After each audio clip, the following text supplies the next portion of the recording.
கொண்டிருப்பது 24 நியூஸ் தமிழ். நாகை அருகே அடிதடி சண்டையில் ஊர் பஞ்சாயத்தை மீறி பாதிக்கப்பட்டவர் காவல் நிலையத்தில் புகார் அளித்ததால் ஊரை விட்டு ஒதுக்கி வைத்த ஊர் பஞ்சாயத்தார். நடவடிக்கை எடுக்க கோரி எஸ்பி அலுவலகத்தில் புகார். ஊர் கட்டுப்பாடு போட்டதை வீடு வீடாக சொல்லும் வீடியோ வெளியாகி பரபரப்பை ஏற்படுத்தியுள்ளது. நாகப்பட்டினம் மாவட்டம் திட்டச்சேரி அடுத்த அகரகொந்தகை மேலத்தெருவைச் சேர்ந்தவர் சண்முகம். இவரது மகன் வீரையன், இவருக்கும் அதே கிராமத்தைச் சேர்ந்த சுப்புராஜ், ஹரிஷ்குமார், ஸ்ரீகாந்த், நரேஷ்குமார் ஆகியோருக்கும் இடையே பிளக்ஸ் போர்டு வைப்பதில் தகராறு ஏற்பட்டு அடிதடி நடந்துள்ளது.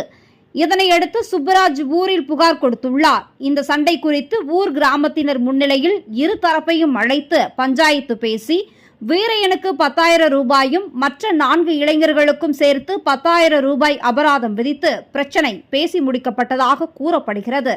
இந்த நிலையில் சண்டையில் காயமடைந்த வீரையன் உடல்நலக்குறைவு ஏற்பட்டு நாகை அரசு மருத்துவக் கல்லூரி மருத்துவமனையில் சிகிச்சைக்காக சேர்ந்துள்ளார்.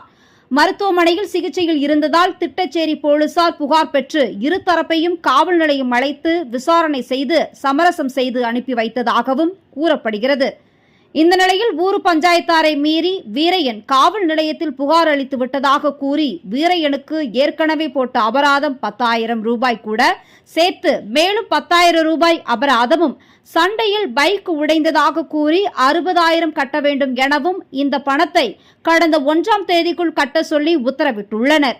இதற்கு வீரையன் காவல் நிலையத்தில் பேசி சமரசம் செய்துவிட்டார்கள், ஆதலால் நான் பணம் கட்ட முடியாது என கூறியதாக தெரிகிறது.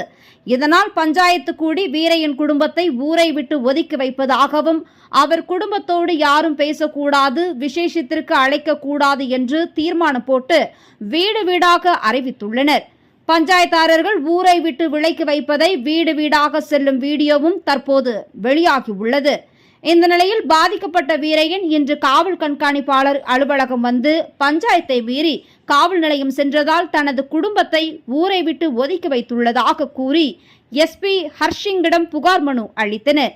ஊர் பஞ்சாயத்தை மீறி காவல் நிலையத்தில் புகார் அளித்ததால் ஊரை விட்டு ஒதுக்கி வைத்து கட்டுப்பாடு போட்டுள்ள சம்பவமும், அதனை வீடு வீடாக சொல்லும் வீடியோ சமூக வலைதளங்களில் பரவி வருவதும் நாகையில் பரபரப்பை ஏற்படுத்தியுள்ளது.